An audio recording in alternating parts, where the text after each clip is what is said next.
Imagine it's 1986.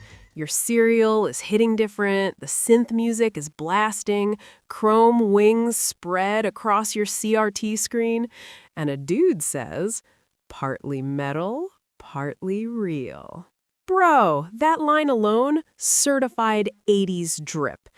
But here's the wild part.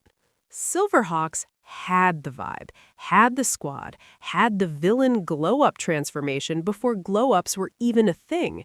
And yet, after just one season, boom, gone. No season 2, no epic finale, no dramatic send-off. So what happened? Today, we're breaking down the rise and the low-key corporate fade-out of Silverhawks. And trust me, this wasn't just a cancellation. Silverhawks was created by the same legends behind Thundercats.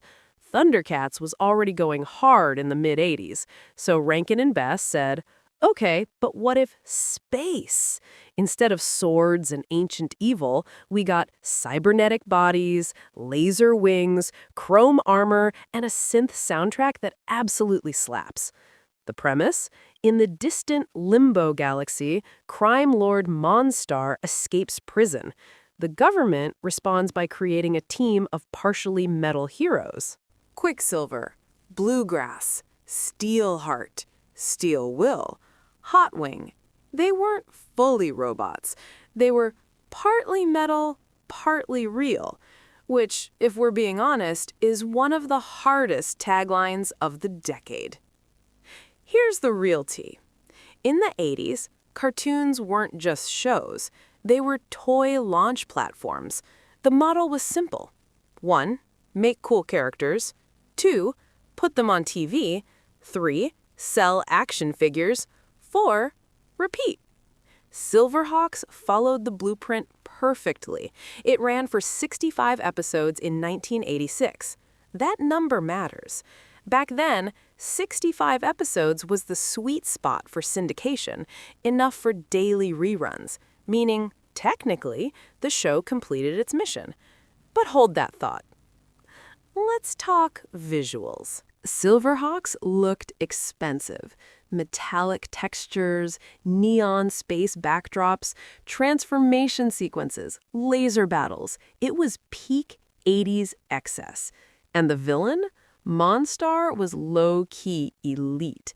He transforms when exposed to Moonstar light, turning from mob boss to armored cosmic menace. That transformation sequence? Absolute cinema for kids in 1986. And compared to other villains at the time, he had swagger. Not just evil, he was petty evil. Okay, so if it was rad, if it had chrome wings, if it had synth vibes, why did it disappear? Here's where reality hits. The Silverhawks toys were made by Kenner, but they didn't hit the same as He-Man, G.I. Joe, Transformers. In the 80s, if toys don't move, the show doesn't move forward. Simple. No toy momentum equals no season 2. By 1987, the market was stacked. Kids had Transformers, Voltron, MASK, G.I. Joe, and then TMNT entered the chat. When Teenage Mutant Ninja Turtles launched, it changed the energy. More humor, more personality, more memeable before memes existed. Silverhawks suddenly felt very mid-80s, and trends were shifting fast. Silverhawks followed the formula. Monstar causes chaos, Silverhawks stop him, everything resets. No major character growth, no evolving storyline. By the late 80s, audiences were slowly craving more layered storytelling. Silverhawks stayed static, and static doesn't survive forever. Here's something people don't talk about enough. Silverhawks wasn't canceled in a dramatic way.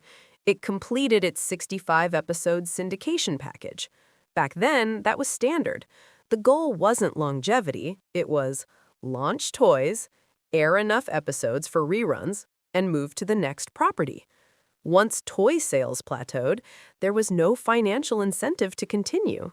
And animation wasn't cheap.